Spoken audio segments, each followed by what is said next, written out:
In Buddhist practices, various sects also, a full moon day plays a vital role, and there is a finger pointing at the moon, specifically a concept developed by Buddhists.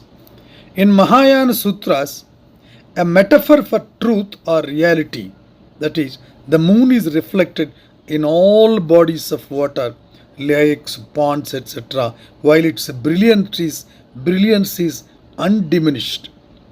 Many people would like to know the religious significance of the full moon and new moon.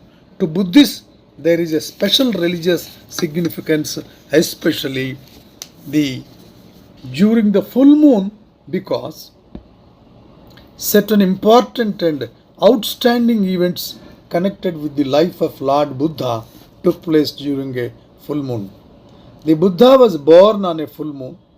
His renunciation took place on a full moon day.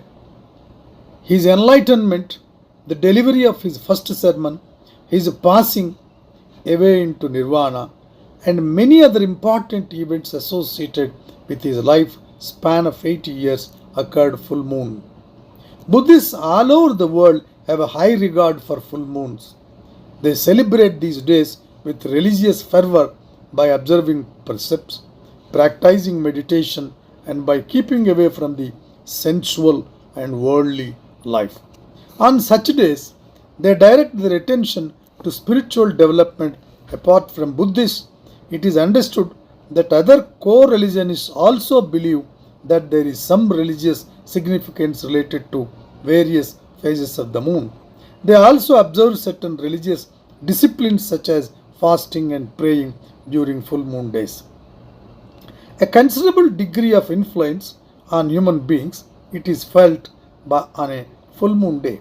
It has been observed that people suffering from several ailments will have an impact of full moon day, and their passions and emotional feelings affected during full moons. The word lunatic derives from the word lunar, that is moon, is the most significant and indicates very clearly influence of the moon on human life. Some people suffering from various forms of illness and their sickness aggravated during such periods, researchers have found that certain phases of the moon not only affect humans and animals but also influence plant life and other elements. Low tides and high tides are a direct result of the overpowering influence of the moon. In view of the possible influence of the moon, the ancient sages have advised people to refrain from various commitments on this particular day to take it easy for the day. They are advised to relax their minds on this particular day and to devote their time for spiritual pursuits. All these precepts have a common foundation, that is to keep harmony and divert your attention for a spiritual pursuit on a full moon day to achieve enlightenment. Since the brain is in an awakened state, I am repeating the word.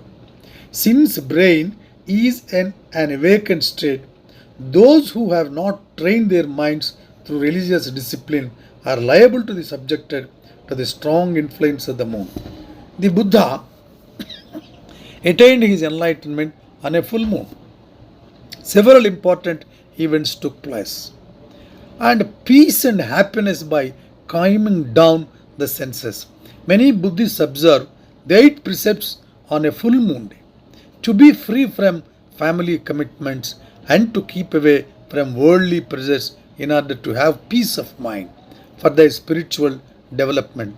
When we consider all those occurrences, we can understand why our ancestors and religious teachers, specifically the Buddhists, have advised us to change our daily routine and to relax physically, mentally on full moons and new moons. The practice of religion is the most appropriate method for people to experience mental peace and physical relaxation. The Buddhists are merely observing the wisdom of the past when they devote more time activities of spiritual nature and new moons and full moons. This is how the full moon day, the full moon has a vital role in the spiritual pursuit of life in Buddhist practices in all branches of Buddhism. So let us practice. It is in this very difficult in this modern world to differentiate whether it is a full moon day or any other thing. But still, we can specifically keep our brain calm by practicing certain methodologies, by practicing certain practices initiated by Buddhism, and keep our brain calm so that we can keep our entire existence in harmony and the society also in harmony. When we are keeping individual harmony, it contributes to social harmony. So my request is to read these particular precepts enunciated in Buddhism, specifically the spiritual pursuits to be followed on full moon day, so that the entire society can be happy. Thank you very much.